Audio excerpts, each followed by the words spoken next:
In the past few years, there's been a dramatic rise in the number of labor-related protests in China. An estimated 30,000 labor-related protests in 2009 alone, and there are no signs that this positive trend has or will abate. The increase in labor protests in New York is consequential. The deplorable state of worker rights in China not only means that Chinese women, men, and children in the workforce are exploited for their race, but it also means that U.S. workers are severely hurt as well by profoundly unfair labor practices, an advantage that goes to those corporations who benefit from China's heinous labor practices. As good corporate citizens, multinational corporations such as Apple and Microsoft must ensure that international labor standards are being implemented in their factories and supply chains in China. Charlie just gave you a very vivid description of what was happening in a VTech factory. As a matter of fact, I myself work in factories like that, and conditions were even worse. 就是由于在这样的工厂工作，所以我来美国才建立了这个中国劳工观察。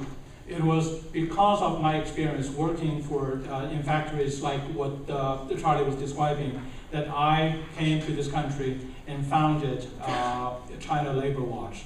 那么这个像他刚才讲的这个工厂的话，实际上在中国的大部分的工厂都存在这样的情况。The conditions that he described just now do exist in most plants and most factories throughout China. 特别我们最近对10家苹果工厂的调查，发现这种情况在这10家苹果工厂上是普遍存在的。The workers have to endure very long work hours, making very low wages, and doing very extensive and strenuous work.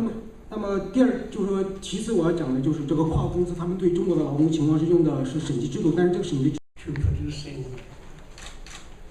the iPad. And you know, until today, Motorola, all the iPad was made in China. And the CEO said,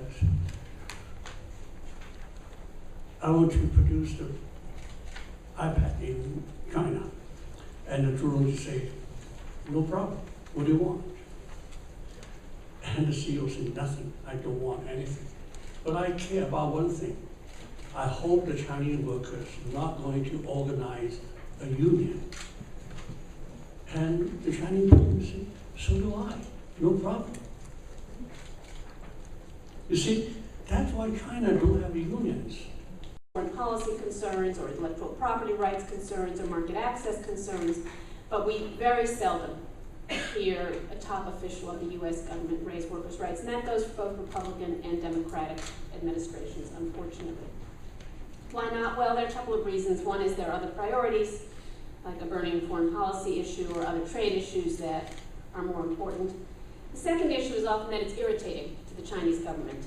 That is very likely the case. I can believe that it is not welcome to the Chinese government to raise some of these issues around workers' rights, and yet I don't believe